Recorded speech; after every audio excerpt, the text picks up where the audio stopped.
얼마 전에 한국에서 있었던 일인데요. 서울 근교에 조그마한 전원주택이 있었는데 그 전원주택에서 불이 났습니다. 그래서 그 가족이 한꺼번에 탈출하지 못하고 밤 새벽에 불이 나가지고요. 다 사실 목숨을 잃게 되었습니다. 경찰이 어떻게 불이 났는가 봤더니 석유의 흔적이 발견이 되었어요. 그래서 이건 사고가 아니라 타살이다. 그러면 석유를 뿌렸으면 석유를 산 곳이 있을 텐데 그 주위의 주유소의 CCTV를 다 뒤져봤더니 불에 타 죽은 그분의 동생이 등유를 사가지고 가는 장면이 찍혀 있었습니다. 결국 보니까 아버지가 물려주신 재산을 나누지 않고 형이 다 가져가서 그것에 대한 앙심을 품고 그렇게 복수를 한 것인 게 드러났습니다. 여러분, 이렇게 형제들끼리 싸우면요 방법이 없습니다. 그래야 돼요. 명절 때 모여가지고 맨날 우당탕탕탕 하면요 주위의 사람들이 어떤 느낌이 드냐면 무기력감이 느껴집니다. 왜? 말을 해도 들어먹지를 않아요.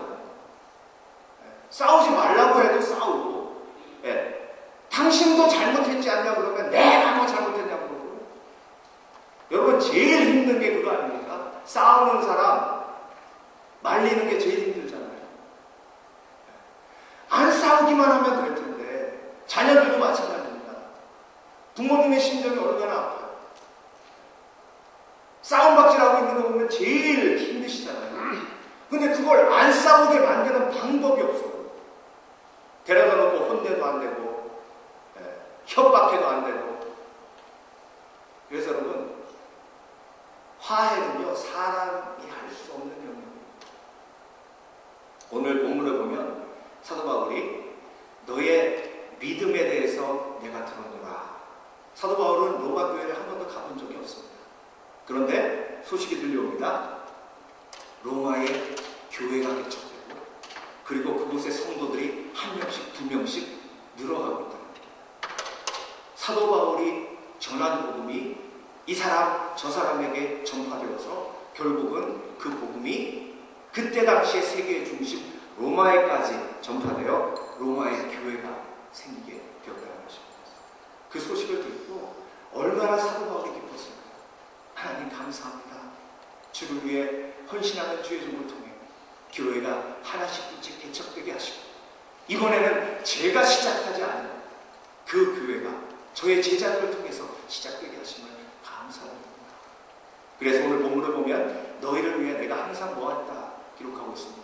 내가 너희를 위해 항상 기도하고 있다. 그런데 주의 성령께서 나에게 깨닫게 하시는데 주의 성령께서 깨닫게 하시는데 그게 무엇이냐면 너희에게 신령한 선물, 은사를 나누어주라 하는 감동이 있다는 것입니다. 그래서 그 신령한 선물, 그 선물을 전하러 너에게 주러 로마에 가려고 노력했지만 그 길이 열리지 않았다는 거죠. 그런데 그 신령한 선물이 무엇입니까? 바로 복음. 왜 그 신령한 선물을 너희에게 꼭 성령께서 가지고 가라 하십니까? 그 이유가 무엇이냐면 헬라인이나 야만인이나 헬라인이나 유대인이나 라는 말이 오늘 본문에 계속 반복되고 있습니다. 야만인이라는 번역이 좀 잘못됐어요. 헬라인이 아닌 사람이나 영어로는 Greek, non-Greek 이렇게 나와 있습니다. 그러니까 로마 교회에 지금 분쟁이 싸움입니다. 그곳에 교회가 세워졌다고 해서 너무나 행복하고 즐겁게 기쁘게 하나님께 영광을 돌리고 있었는데 한편으로 그들을 위해 기도하니 성령께서 근심하시고 성령께서 근심하시는 그 이유를 찾아보니 로마 교회에 유대 그리스도인들과 헬라 그리스도인들의 분쟁이 있고 싸움이 있고 판단이 있다. 유대 그리스도인들은 믿음으로만 구원받아 율법도 지켜야지 그러면 믿음으로 구원받고 한마디로 안녕시다로 살면 그 구원이 계속 지켜지나? 헬라 그리스도인들은 우리는 나름대로 열심히 산다고 어떻게 율법을 다 지키면서 사나? 이렇게 분쟁이 계속해서 교회에서 일어나고 있었다는 거죠. 그랬을 때 하나님께서 사도 바울에게 다시 한번 감동하신 것은 무엇입니까? 그들에게 신령한 은사를 주어라. 그것이 복음을 그들에게 다시 선포하라. 그래서 로마서가 쓰여진 것입니다. 그래서 여러분, 모든 분쟁이 있는 곳에 하나님은 복음이 선포되기를 원하십니다. 모든 깨어진 관계가 있는 곳에 하나님은 복음을 선포하기 원하십니다. 사도 바울은 그걸 경험했습니다. 복음을 선포하면 그곳에서 놀라운 일들이 일어난다. 내가 하나님의 말씀에 순종해서 복음을 선포하면 놀라운 일들이 일어나는데 그 놀라운 일들이 성령을 통해서 일어난다는 것입니다. 그래서 하나님의 영광이 나를 통해 드러나고 하나님의 살아계심이 내가 복음을 선포할 때에 일어난다는 것입니다. 그래서 로마 교회의 분쟁 앞에 사도 바울이 복음을 선포하게 하시는데 이번에는 직접 가서 복음을 선포하는 것이 아니라 편지를 써서 복음을 선포하게 하시는 것입니다. 오늘 본문에 여러 번 너희에게 가려고 했지만 그 길이 열리지 않았다고 했습니다. 여러 번 너희에게 가려고 했으나 그 길이 열리지 않았다. 실망했겠죠. 낙심했겠죠. 때로는 여러분, 하나님께서 우리가 상상하지도 못하는 방법을 예비하실 때가 있습니다. 그 방법이 뭐예요? 편지예요. 이 편지가 성경으로 남아 모든 사람에게 복음을 다시 한번 전하게 하는 도구가 될 건지 사도 바울은 꿈에도 생각하지 못했을 것입니다. 그래서 여러분, 하나님이 막으신다면 다른 길을 여시겠다는 뜻으로 믿으시길 주의 이름으로 축원합니다. 그래서 로마서가 쓰여졌어요. 그래서 로마서를 통해서 다시 한번 복음을 선포하고 있는 것입니다. 자, 사도 바울은 그런데 이 복음이 선포되면 이런 일이 일어날 것이라는 확신이 그 속에 있었어요. 여러분은 그런 확신이 있으십니까? 만약에 우리 가정의 분쟁이 복음이 제대로 선포되면 해결될 것이다. 내 삶 속에 깨어진 관계가 예수 그리스도의 복음이 제대로 선포되면 회복될 것이다. 그런 확신이 저와 여러분에게 있기를 원합니다. 그래서 오늘 본문에 사도 바울이 복음이 선포될 때에 이런 일들이 일어나는데 이제 내가 성령의 감동으로 너희에게 복음을 선포하니 너희 교회에 놀라운 이런 하나님의 능력이 나타날 것이다 라고 선포하는 그 내용이 로마서 전체를 지금 요약하고 있는 것입니다. 자, 그렇다면 복음이 선포될 때에 어떤 일이 벌어진다고 사도 바울이 우리에게 말씀하고 계신지 세 가지로 함께 묵상해 보겠습니다. 첫 번째로 복음이 선포되면 일어나는 일, 흔들리지 않고 견고하게 된다는 것입니다. 내가 너희에게 보기를 간절히 원하는 것은 어떤 신령한 은사를 너희에게 나누어줘. 어떤 신령한 은사가 뭐라고요? 복음입니다.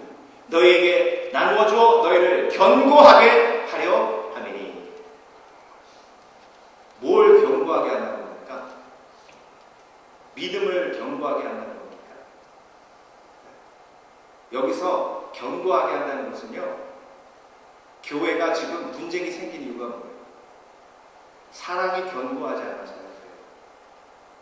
그러니까 여기서 사도 바울이 견고케 한다는 것은요, 복음이 우리의 사랑을 견고케 한다는 것입니다.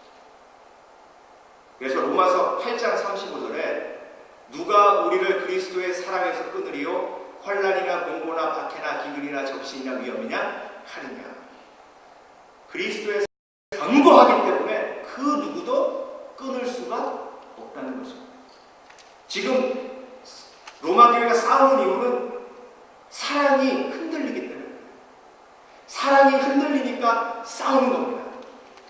사랑이 연약해지고 사랑이 흔들리고 사랑에 의심이 생기고 했을 때 그때 사랑을 회복하게 만드는 것이 뭐라고 오늘 성경 우리에게 말씀하십니까?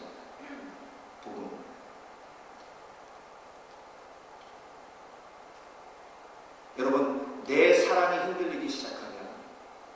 관계가 깨어집니다. 그 사랑이 회복되는 핵심이 예수 그리스도의 복음. 그러면 복음은 뭡니까? 복음이 뭡니까? 예수님이 날 위해 이 땅에 오셔서 십자가에 못 박혀 죽으시고 장사한 지 사흘 만에 부활하셔서 그것을 믿는 자마다 멸망치 않고 영생을 얻는다. 그것이 복음입니까? 그것이 복음입니까? 대답해 보세요. 그것이 복음입니까? 네. 틀려도 괜찮아요. 네. 다시, 그것이 복음입니까? 그것이 복음. 그렇습니까? 다시요. 다시 잘 들으세요. 예수님이 나를 위해 이 땅에 오셔서 십자가에 못 박혀 죽으시고 장사한 지 사흘 만에 부활하셔서 그 예수님을 믿는 자들마다 멸망치 않고 영생을 얻게 하시는 것이 복음입니까? 네. 여러분은 저한테 낚이셨습니다. 지금 제가 한 말에 복음의 핵심이 빠져 있어요. 다시 들어보세요.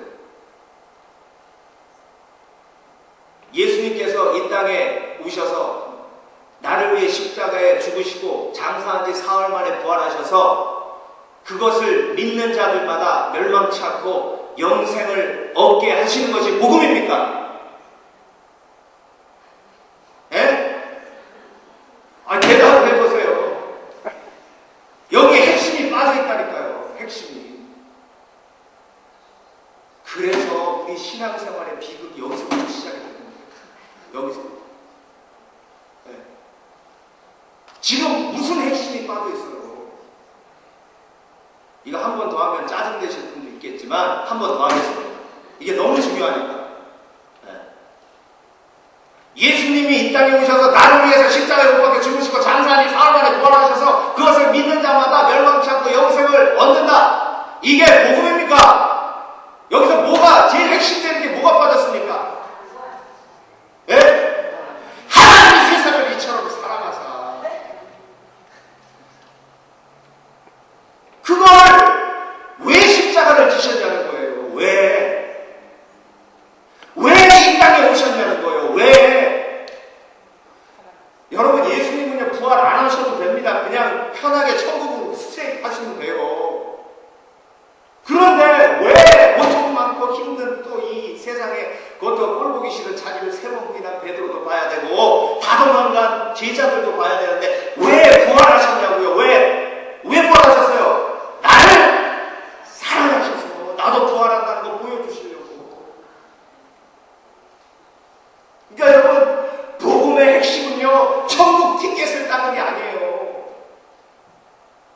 복음의 핵심은 하나님이 나를 그토록 사랑했는데 그 사랑에 너는 어떻게 반응할 것인가? 그게 복음의 핵심이에요. 그러니까 하나님이 세상을, 하나님이 나를 이처럼 사랑하사를 빼놓으니까 그때부터 신앙에 문제가 생기는 게 어떤 문제가 생기는지 아세요? 나는 천국 티켓 있으니까 아이고 괜찮아, 교회 한 번 두 번 안 나가도 괜찮아, 나 천국 티켓 내가 구원 받았는데 뭘 아이고 미워 안 하는 사람이 어떻게 살아? 다 미워하고 사는 거지. 그냥 이 사람도 미워하고 저런 사람도 미워하고 그렇게 사는 거야. 꼭 용서할 필요 있나? 나 구원 받았는데 예수 그렇게 힘들게 믿지 마. 꼭 선교 가야 돼? 아이고 선교 안 가도 돼. 그냥 성경 공부나 좀 하고 이미 천국 티켓 받았는데 뭐 구원 받았는데 뭐 그렇게 예수를 어렵게 믿어? 안 그래?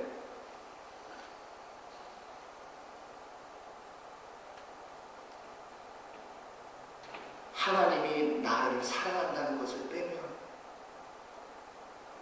그런 엄청난 잘못된 길로 나아가게 됩니다. 그런데 하나님이 나를 이처럼 사랑하사 독생자를 주셔서 그를 못 박히게 하시고 나를 구원하시고 나를 위해 부활하시고 나를 위해 승천하시고 나를 위해 성령을 보내주시고 천국에 올라가셔도 불안하신 거예요. 아이고 저것들 내가 두고 와가지고 어떡하나. 요한복음 14장에 제자들이 예수님이 어디 간다 그러니까 아이고 예수님 떠나시면 큰일 난다. 안 됩니다 그러잖아요. 그러니까 요한복음 14장에 예수님께서 보혜사 성령을 너에게 주겠다고 약속하시잖아요. 그래서 하나님의 사랑은 완벽한 거예요. 왜? 임마누엘이신 거예요. 그가 나와 항상 함께 하시기 때문에. 오늘 찬양했잖아요. 임마누엘. 임마누엘. 임마누엘은요, 가장 큰 하나님의 사랑의 표현입니다. 여러분, 어머니가 아들을 너무 사랑하시지만, 너무 사랑하지만 그 아들과 24시간 같이 있을 수 있어요? 그럼 그 아들 도망갈 거예요. 엄마 제발 좀 나 좀 가만히 두셔요. 제발 좀. 왜 그런지 아세요? 어머니는 사랑하지만 사랑하는 방법이 완벽하지 않아요. 그래서 같이 있으면 불편한 거예요. 사랑하지 않아서가 아니에요. 아니, 우리 엄마 내가 너무 사랑하는데 왜 명절에 가서 우리 엄마 집에 가만히 앉아있으면 불편하고 빨리 오고 싶지? 그게 어머니의 사랑이 잘못돼서 그런 게 아니라 어머니가 사랑하는 방법이 예수님과 달라서 그게 불편한 거예요. 사랑하지 않는 게 아니라 불편한 거예요. 그래서 아들이 명절에 집에 와서 가만히 집에 오래 있다 가게 하시려면 예수님의 사랑으로 그를 사랑해야 편안해서 오래 있는 거거든요. 근데요, 명절에 오면, 야, 너 이것 좀 먹어봐라. 너 이것 좀 먹어봐라. 너 밥은 와이프가 잘해주냐? 그거 자꾸 물어보니까 걔는 불편한 거야. 사업은 잘 되냐? 막 그러고 대답하라. 왜 대답을 하냐? 엄마가 물어보는데. 막 그러니까 불편하니까 빨리 가는 거예요. 그런데 여러분, 성령은요, 지혜의 영이십니다. 우리와 함께 하시는 게 얼마나 우리를 사랑하시는지를 증명해 주세요. 성령을 인정하지 않아도 전혀 성령께서 다시 떠나지 않으시잖아요. 그래서 복음이 선포되면 내 속에 사랑이 회복되는 게 뭐냐면, 예수님이 널 위해 죽으셨는데, 예수님이 널 위해 죽으셨는데 너는 그 사랑에 어떻게 반응할 것인가?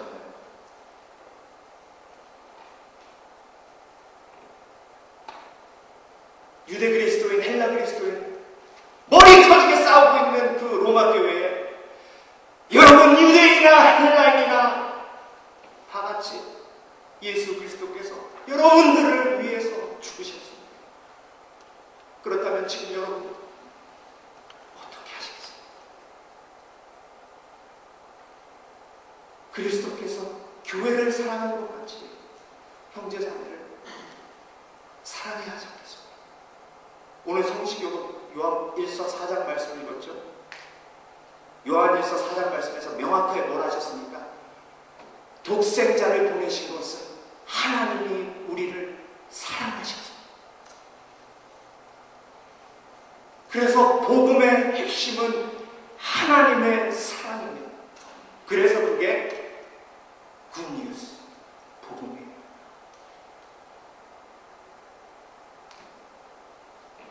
자살하는 사람이요, 한 가지를 딱 확신하면 자살합니다. 한 가지를 확신하면 자살합니다. 한 가지를 확신하면 자살하는데 그게 뭐냐? 아무도 나를 진정으로 사랑하지 않는다를 확신하면 자살합니다. 영어로 nobody loves me. 그러면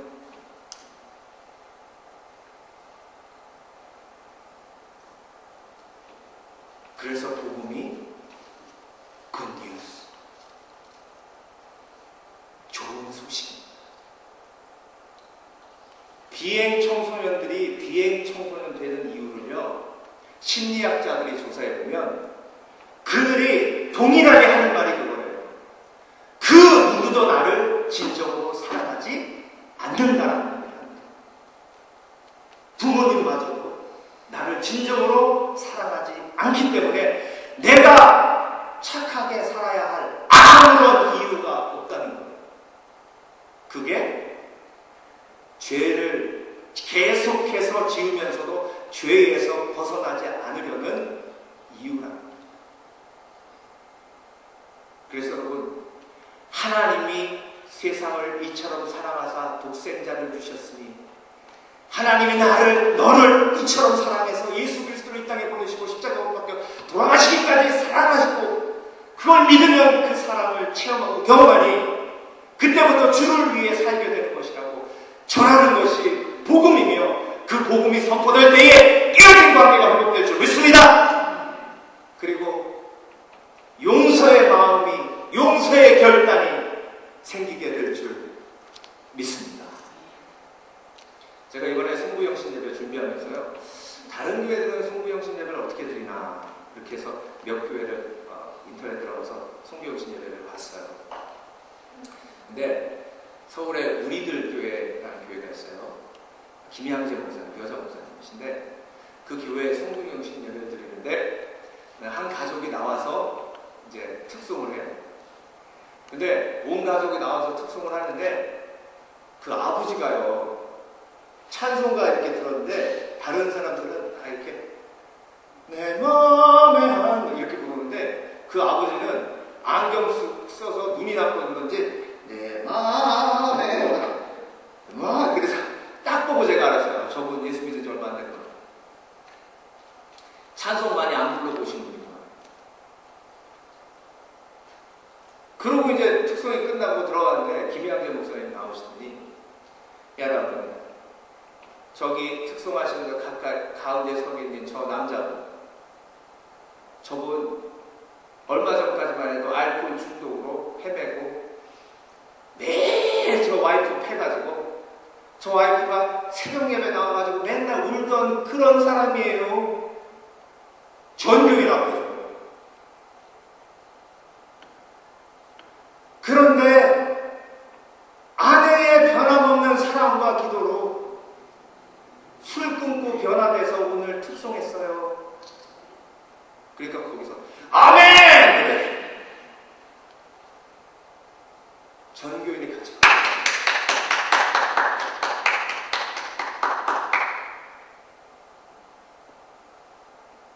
그게 복음은 사랑이 경고한 거죠. 아내의 사랑이 경고한 겁니다. 두드러 맞을 때는 오늘 당장 열어요.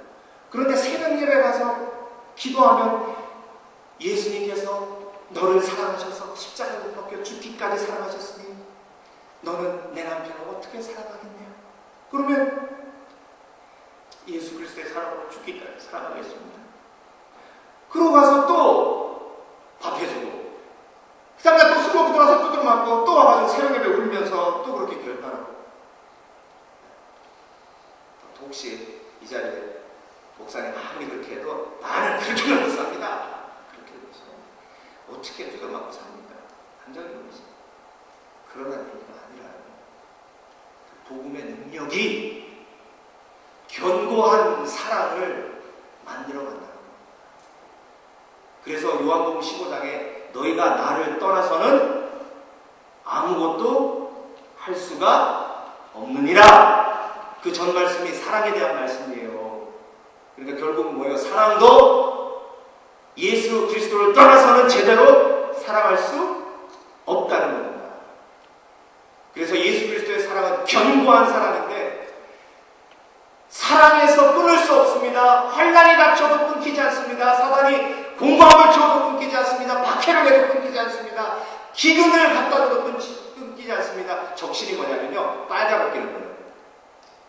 인간이 가장 창피할 수 있는 게 공개적으로 발개 벗기는 겁니다. 그런 적신을 당해도, 그런 창피함을 당해도 그 사랑에서 끊을 수 없다는 거예요. 그만큼 견고한 사랑이라는 겁니다. 그 견고한 사랑이 바로 예수 그리스도의 십자가의 복음입니다. 그래서 여러분, 복음은 하나님이 나를 끝까지 사랑하시는 걸 믿는 믿음이에요. 하나님이 나를 어떻게 하신다고요? 끝까지. 절대 나를 포기하지 않으십니다. 그런데 이런 교리가 있는 종교가, 제가 기독교를 종교라고 부르는 것조차도 참 안타깝지만, 이런 사랑의 확신, confirmation of love, 이 사랑의 확신이 있는 종교는요, 기독교밖에 없어요. 불교도 죽기 전까지 극락 영생할지, 축생할지 인생할지 모릅니다. 이슬람교도 마찬가지예요. 죽을 때까지 자기가 천국 가는지 지옥 가는지 모릅니다. 그 세상의 어떤 종교도 구원의 확신과 그리고 하나님의 사랑의 변함없음을 증명하고 선포하는 종교가 없습니다. 그래서 예수 그리스도의 복음이 진리입니다. 절대 흔들리지 않아요. 내가 그 사랑을 믿기에, 그 사랑의 견고함을 믿기에 나도 그 견고한 사랑에 동참하는 은혜가 있으시길 주의 이름으로 축원합니다. 그래서 복음이 선포된 곳에 견고한 사랑이 있어요. 복음이 계속해서 선포되는 공동체에 견고한 사랑이 있습니다. 우리 공동체가 견고한 사랑을 가지고 있는 공동체 되기를 원합니다. 예. 견고한 공동체 반대말이 희딱배딱 공동체예요. 희딱배딱 공동체. 잘해줄 때는 다 쓸 때까지 답해줘. 난 당신 없으면 죽을 것 같아. 집사님 없으면 나는 신앙이 그 안 뽑는 찐빵 같을 거야. 근데 조금 다른 사람이 와가지고 그 사람한테 관심을 가지고 변했어. 흑암처럼 변했네. 예? 그렇지, 몰랐네. 이게 희딱배딱 공동체의 특징이에요. 견고한 사랑은 흔들리지 않습니다. 예수 그리스도께서 나를 끝까지 사랑한다는 것을 믿는 공동체, 그 복음의 능력이 살아있는 공동체는 끝까지 사랑하는 능력이 있는 공동체인 줄 믿습니다.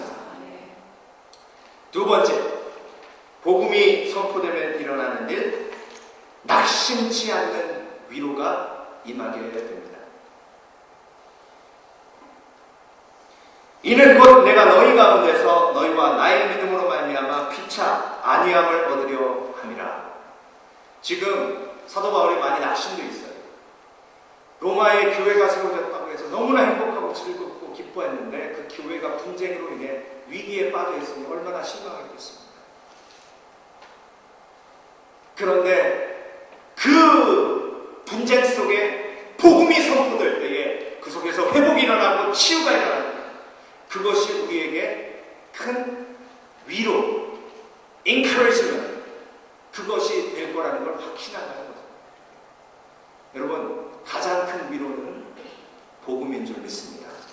가장 큰 위로는 하나님이 당신을 사랑하시고 예수 그리스도를 이 땅에 보내실 만큼 사랑하셔서 그가 당신을 위해 죽으셨고 부활하셨고 그를 믿으면 이 땅에서 천국을 경험하며 평안을 누릴 수 있다는 것이 가장 큰 위로가 될 줄 믿습니다.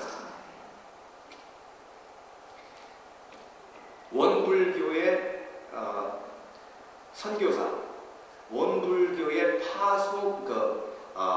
포교사, 전도사가 아니라 포교사였던 이민교라는 분이 있습니다. 이분이 지금 선교사인데, 이분이 책을 써보면 자기가 사도 바울처럼 원불교를 과하게 믿었대요. 엄청. 유대교를 사도 바울이 과하게 믿어가지고 핍박했잖아요. 그래서 자기는 원불교를 진짜 엄청나게 믿어서 내가 이 원불교를 전하다 죽으리라 해가지고 소록도로 갔답니다. 소록도에 가서 원불교를 이제 포교하려고 사람들을 만나서 원불교를 전하는데 그렇게 전했대요. 당신이 왜 나병에 걸렸는지 아십니까? 이 사람들이 무슨 얘기하려고 그런 거예요? 전생에 죄가 있어서 그렇습니다. 그랬더니 몽둥이를 얘 좀 하니 이리 와라. 너 잘 걸렸다. 너 죽고 나 죽자. 그러고 몽둥이를 막 자기를 때리려고 하고 그러더래요. 그래서 자기가 집에 숙소에 와가지고 아니 나는 진리를 전했는데 왜 저 사람들이 나한테 화를 내지? 난 자기네들을 위해서 전생에 죄가 많아가지고 이렇게 벌 받는다고 얘기해 준 건데 저 사람들이 왜 나를 죽이려고 하지? 거기서부터 회의가 되기 시작해요. 내가 지금 전하고 있는 것이 정말 진리입니다. 그런데 그 자기의 회의가 확고해진 계기가 있었다는데요. 그게 뭐냐면 불교에서는 천도제를 드린답니다. 죽은 사람이 영생 극락할 수 있도록 또 우리가 말하는 그런 예배를 드려주는 거예요. 그래서 죽은 사람이 혹시나 지옥 갔더라도 산 사람이 천도제를 드려주면 천국 간다고 그렇게 생각을 한대요. 그래서 천도제를 드린다. 근데 장례식 때도 마찬가지지만 천도제 때도요, 울음바다라는 거예요. 천도제를 드려도 의심이 사라지지가 않아요. 저 사람이 과연 영생 극락했을까 하는 그런 의심이 있고 막 불안함이 있고. 근데 자기가 처음 서럽구에서 기독교식 장례식을 봤는데 가보니까 제일 신기한 건 노래를 부르더라고요.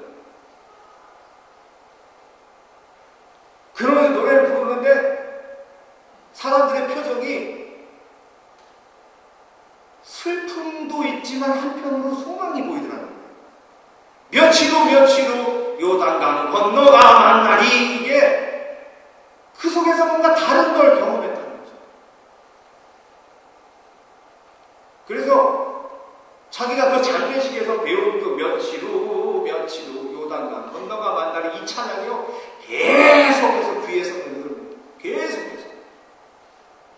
근데 중요한 건 그날 밤에 법당에서 나무아비 탑을 이제 이렇게 해서 자꾸 그 노래가 계속 반복돼가지고 그걸 띄어내려고 나무아비 탑을 목딱 두드리면서 나무아비 탑을 하는데 갑자기 입에서 방언이 터지고 거기서 쓰러져서 성령 체험을 하게 됐어요. 자기가 그러면 예수 믿을 사람이 아니라. 그 다음날 교회 가서 목사님한테 물어보니까 그걸 성령 체험이라고 하고, 당신은 이제 예수 믿게 됐다고. 그래서 선교사가 됐어요. 그 이후에도 엄청난 영적 전쟁이 있었습니다. 여러분, 복음은요, 진리이기에 위로가 그 속에 담겨져 있습니다. 그래서 복음을 선포하면 죽음의 기운이 물러가고 정죄하고 심판하는 그런 하나님의 진노가 물러가고 하나님의 은혜가 임하기 때문에 그 하나님의 은혜가 우리에게 위로가 되는 줄 믿습니다. 그래서 여러분, 인생의 모든 위로는요, 복음으로 마무리가 됩니다. 그래서 내가 지금 위로가 필요하다면 예수의 복음으로 다시 나오시길 예수 그리스도 이름으로 축원합니다. 제 선배가 뉴질랜드에서 목회하는데요, 기도 편지가 왔어요. 뭐라고 나왔냐면, 평소에 정신병으로 힘들어하던 어떤 형제가 다리 위에 올라가서 떨어져서 자살했다는 거예요.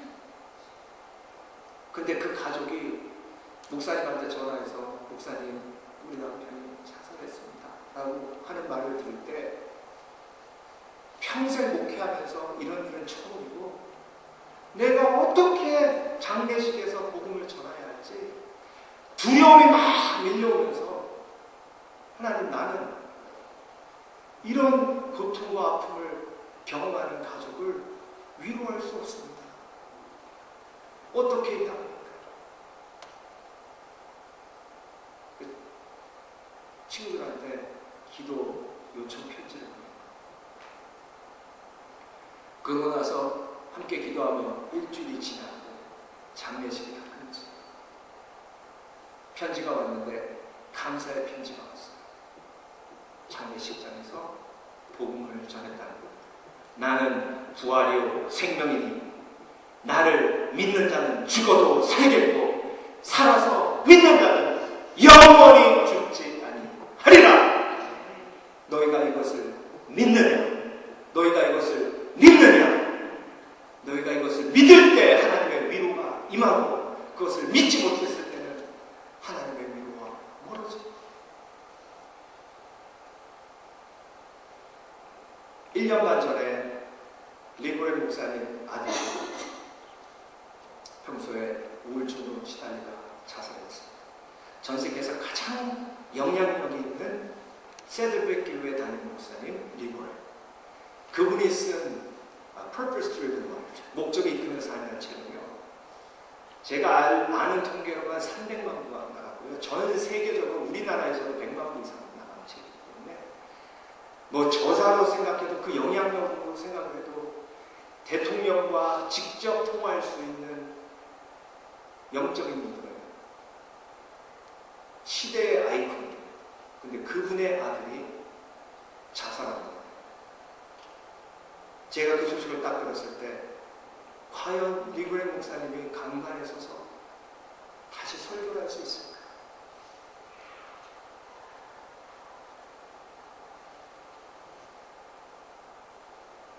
그런데 여러분, 그분은 이전과 변함없이 하나님의 말씀을 선포하고 복음을 선포했고, 그리고 1년 반이 흘렀습니다. 제가 얼마 전에 그 교회 예배 시간을 다시 한번 보는 중에 하나님의 놀라우신 은혜를 봤어요. 그게 뭐냐면, 그 교회에서 어떤 사역을 시작했냐면, 정신병으로 고통받고 있는 가정들을 돕는 특별한 미니스트리를 하는 그런 위원회가 시작이 돼서 그 정신병 때문에 힘들어하는 가정들을 구체적으로 돕는 그런 프로그램이 시작됐어요. 근데 그 프로그램을 담당하고 있는 한 자매가 나와서 간증하는데, 자기 아버지는 목사님이었고 시골에서 목회를 하다가 이제 그 시골 목회를 접고 뉴욕으로 이사를 왔는데, 그 어느 교회에서도 아버지를 받아주는 교회가 없었다.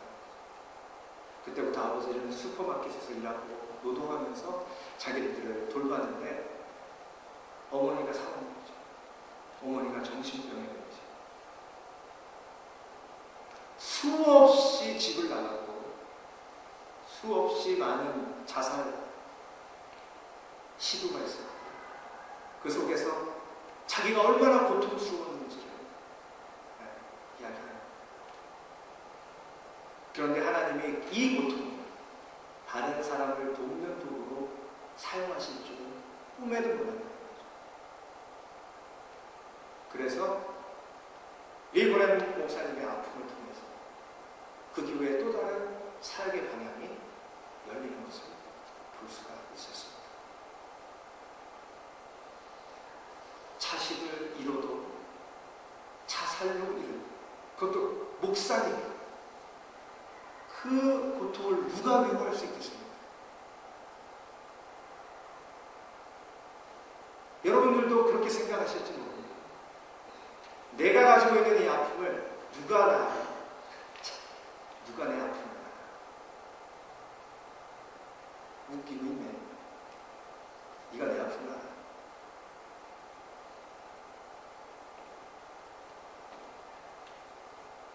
온전한 위로는, 온전한 encouragement, 복음으로부터 오는 것을 믿으시길 주의 이름으로 축원합니다.